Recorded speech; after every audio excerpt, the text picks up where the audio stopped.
सर्वं करोति कल्याणम् आरोग्यधनसम्पदा सत्त्वबुद्धिविनाशाय दीपज्योती नमस्तुते दिव्या दिव्या रे दीपत्कार आणि कुंडल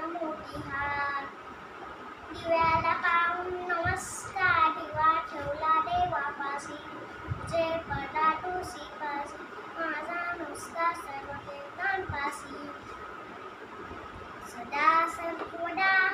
योग तुझा घडावा जे काळनी ते माझा पडावा पेक्षू नको गुणवंता अनंता मागण रघुनायका मागणेची आता जय जय रघुवीर समर्थ